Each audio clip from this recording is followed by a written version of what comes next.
আসসালামু আলাইকুম ওয়া রাহমাতুল্লাহি ওয়া বারাকাতুহু। সুপ্রিয় নাঙ্গলকোটবাসী, সুধীজন, গুণীজন, শান্তিপ্রিয় সচেতন নাগরিকবৃন্দ, সত্যের অতন্দ্র প্রহরী, জীবন বাজি রেখে সত্য প্রকাশে নিয়োজিত সর্বস্তরের জাতির জাগ্রত বিবেক, সমাজের দর্পণ সাংবাদিক ভাইয়েরা, আপনারা যারা এখানে উপস্থিত হয়েছেন আপনাদেরকে আন্তরিকভাবে মোবারকবাদ জ্ঞাপন করছি। এবং উপস্থিত আছে আমাদের আজকের নির্যাতিত, লাঞ্ছিত, অপমানিত, অধিকার থেকে বঞ্চিত এবং বৈষম্যের শিকার মৌকরা দারুস সুন্নাত নেসারিয়া কামিল মাদ্রাসার ছাত্রবৃন্দ। প্রিয় সুধীবৃন্দু, আপনারা জানেন, আপনারা সোশ্যাল মিডিয়ায় দীর্ঘদিন ধরে দেখে আসছেন যে মৌকরা দারুস সুন্নাত ওয়ালিয়া কমপ্লেক্স পরিচালিত প্রতিষ্ঠান সমূহের মধ্যে কি পরিমাণ বৈষম্য সৃষ্টি হয়েছে। আপনারা জানেন, কুমিল্লা জেলার ঐতিহ্যবাহী বিদ্যাপীঠ মরহুম শাহ সুফি ওলিউল্লাহ রহমতুল্লাহ রায়ের মেহনতে গড়া প্রতিষ্ঠান পরিচালিত আলিয়া, দিনিয়া, হেফজখানা ও মহিলা মাদ্রাসার ছাত্রছাত্রীরা প্রাতিষ্ঠানিকভাবে বিভিন্ন বৈষম্য, অনিয়ম ও নির্যাতনের শিকার হয়ে আসতেছে। আবাসিকের খাবার রান্নার জন্য প্রায় বাবুর্চি থাকে না, ফলে ছাত্রদেরকে দিয়ে বাধ্য করে রান্না করানো হয় এবং সময় মতো খাবার না দিয়ে পচাবাসি খাবার পরিবেশন করা হয়। শুধু তাই না, ছাত্রদের থেকে মাসিক 2000 টাকা ধার্য করে খাবার বাবদ নিয়ে থাকে এবং লিল্লা বোর্ডিং এর জন্য এতদ অঞ্চলের সর্বসাধারণের অনুদানের টাকা, গরু ছাগল সহ বিভিন্নভাবে প্রচুর সহায়তা আসে, তথাপিও আমাদের মানসম্মত খাবার পরিবেশন করা হয় না। বৃষ্টির দিনে রোমে পানি ঢুকে বিছানা বই নষ্ট হয়ে যায়। আলিয়া মাদ্রাসা, যেটা জাতীয় শিক্ষা কার্যক্রমে পরিচালিত, আলিয়া অংশের ছাত্রাবাস ভবনের কোন টয়লেট, অজুখানার ব্যবস্থা না থাকায় ফলশ্রুতিতে ছাত্ররা কঠিন মানবতার জীবন কাটাচ্ছে। আলিয়া মাদ্রাসার ছাত্রদের জন্য অনার্স, ফাজিল থাকলেও সেখানে শিক্ষাপোযোগী কোন ক্লাসরুমের ব্যবস্থা নেই। এইসব শ্রেণীর নির্ধারিত শ্রেণীকক্ষ না থাকায় ছাত্রদের লাইব্রেরিতে বসিয়ে অনেক সময় কামিল এবং অন্যান্য ক্লাসের ক্লাস নিতে হয়।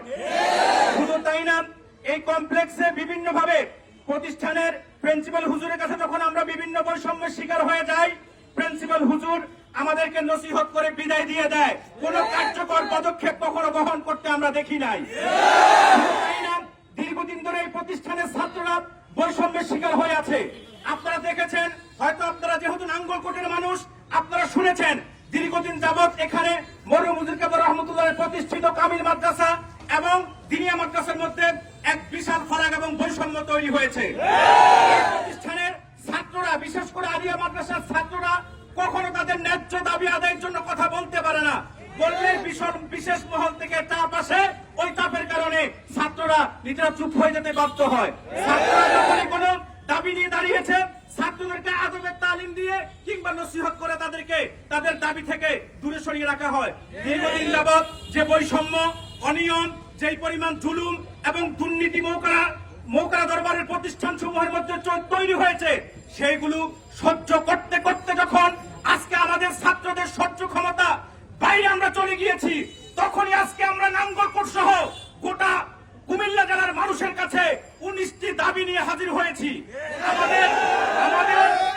আমাদের 19 দফার প্রথম দাবি হচ্ছে, এই পর্যন্ত যে কথাগুলো আমি বলে এসেছি, এই সবগুলা কার্যক্রমের যিনি মদতদাতা, যিনি মূল, যিনি গডফাদার, কমপ্লেক্স সুপার তথাকথিত দিনিয়ার প্রিন্সিপাল, আলিয়ার সহকারী শিক্ষক মাওলানা আনোয়ার হোসেনকে কমপ্লেক্স থেকে অপসারণ করতেই হবে।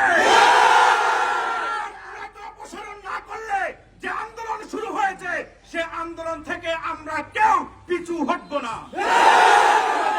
আমাদের প্রথম দাবি, সুপার মাওলানা আনোয়ার হোসেনকে আলিয়া মাদ্রাসার সহকারী শিক্ষক পদ সহ কমপ্লেক্সের সকল দায়িত্ব থেকে, দিনিয়ার প্রিন্সিপাল থেকে অপসারণ করতে হবে।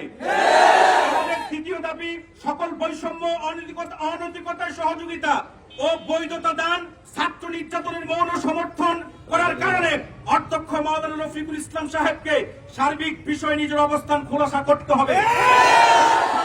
অন্যথায় আলিয়া সংক্রান্ত সকল দায় স্বীকার করে তিনাকে পদত্যাগ করতে হবে। তৃতীয় দাবি হচ্ছে, আমাদের গত 15 বছর জেলা পরিষদ, উপজেলা পরিষদ ও বিভিন্ন সরকারি অনুদানের ব্যয় তদন্ত করে প্রকাশ করতে হবে। আমাদের চতুর্থ দাবি, গত 15 বছর নিম্ন বোর্ডিং সহ দরবারে সকল আইন নিরপেক্ষ অভিজ্ঞ নিরীক্ষক দিয়ে তদন্ত করে রিপোর্ট প্রকাশ করতে হবে। আমাদের পঞ্চম দাবি, আলিয়া ছাত্রাবাস ভবনের সংস্কার করতে হবে এবং টয়লেট অজুখানার ব্যবস্থা করতে হবে। আমাদের ষষ্ঠ দাবি, আলিয়া মাদ্রাসার লুটপাট বন্ধ করে মানসম্মত শিক্ষা ও শিক্ষার্থী বান্ধব ক্লাসরুমের ব্যবস্থা করতে হবে। অনার্স ও কামিল ক্লাসের জন্য নতুন সরকারি ভবন, নির্দিষ্ট একাডেমিক শ্রেণীকক্ষ, ফ্যান, লাইট ও ফার্নিচার ব্যবস্থা করতে হবে। আমাদের সপ্তম দাবি, দিনীয় মহিলা মাদ্রাসা ভালো অঙ্ক ইংরেজি শিক্ষক নিয়োগ দিতে হবে। আমাদের অষ্টম দাবি, মহিলা মাদ্রাসার জন্য পুরুষ শিক্ষক বাদ দিয়ে মহিলা শিক্ষক নিয়োগ দিতে হবে। এই বিষয়ে ভালো মানের মহিলা অথবা বয়স্ক পুরুষ শিক্ষক নিয়োগ দিতে হবে।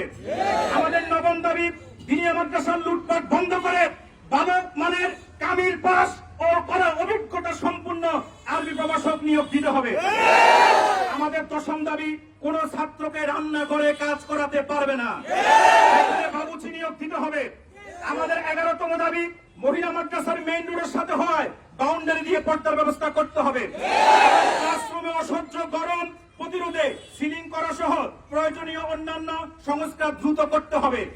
আমাদের 12তম দাবি, ছাত্রাবাসে পচা বাসি খানা দেওয়া বন্ধ করতে হবে।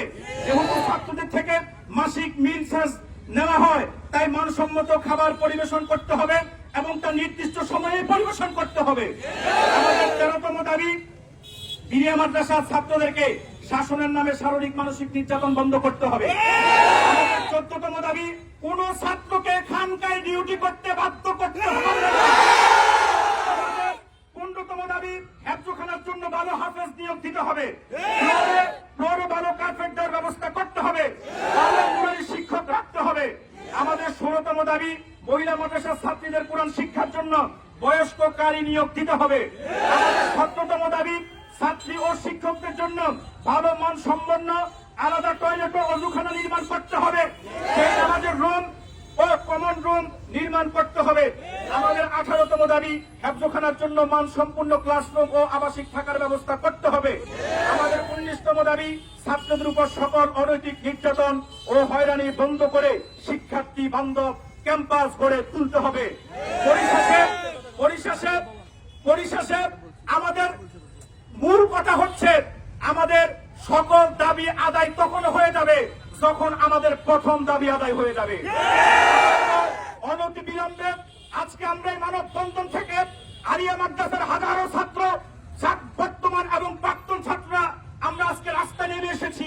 গতকাল আমাদের ছাত্ররা ক্লাস বর্জন করেছে, গতকাল আমাদের ছাত্ররা পরীক্ষা বর্জন করেছে, আজকে আমাদের ছাত্ররা ক্লাস বর্জন করেছে।